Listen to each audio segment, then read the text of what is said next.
on Earth occurs due to planetary system movements and is recorded by Ningishzida.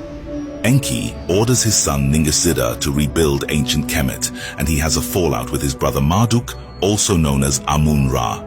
Pleiadian Anunnaki beginning their intermarriages and breeding, sharing ancestry with the Atlantean hybrid Anunnaki.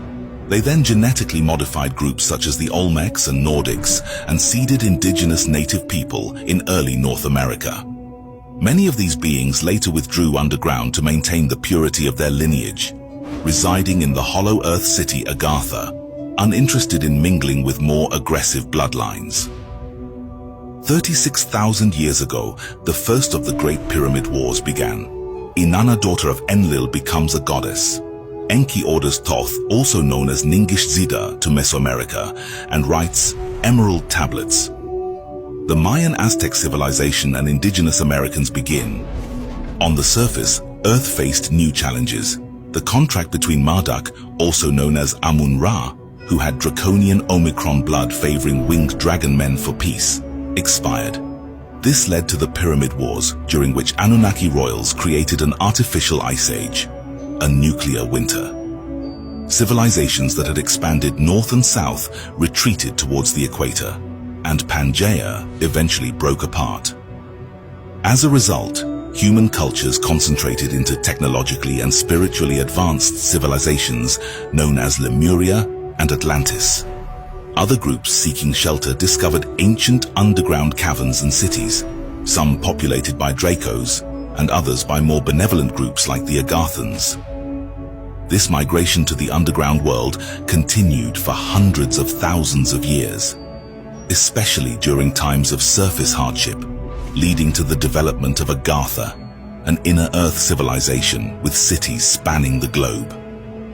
The 6-year nuclear winter and the subsequent 1,000-year ice age reduced the population to around 2,000 people, who were the most intelligent, resilient, and adaptable. The civilizations that emerged from this winnowing would be the most advanced Earth has ever seen, even to this day.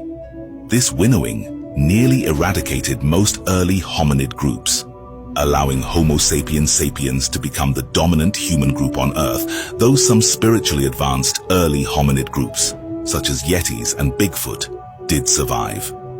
In the annals of lost earthly history, the decline of iconic civilizations eventually led to an epochal event, echoed in religious texts and indigenous tales as the Great Flood or the Great Cataclysm. This journey towards devastation spanned an incredible 40,000 years. While there were periods of advancement, Atlantis experienced a noticeable shift from consciousness exploration towards a focus on science, technology, and military prowess. This shift can be largely attributed to the 13 royal bloodlines, known as the Cabal. Despite the overarching influence of the Nakals and Maya, the Cabal subtly inserted themselves into ruling society, promoting technological marvels and various instructions from Amun-Ra on how to control and enslave the minds of souls. These wonders captivated the masses, subtly diverting their attention from consciousness growth. Over time, the Cabal adeptly positioned themselves within all echelons of power, pushing for dominance and militarization. The Cabal are long descendants of Amun-Ra and the Sumerian king list. Their motives aligned with the subterranean Chiakar Draco Empire, forming a persistent alliance. Although many assume Draco to be synonymous with the Cabal, they are merely a part of it. As Atlantis leaned towards militarism and global governance, Lemuria, striving to protect its spiritually inclined populace, became distant and defensive. This rift inevitably spiraled into hostilities.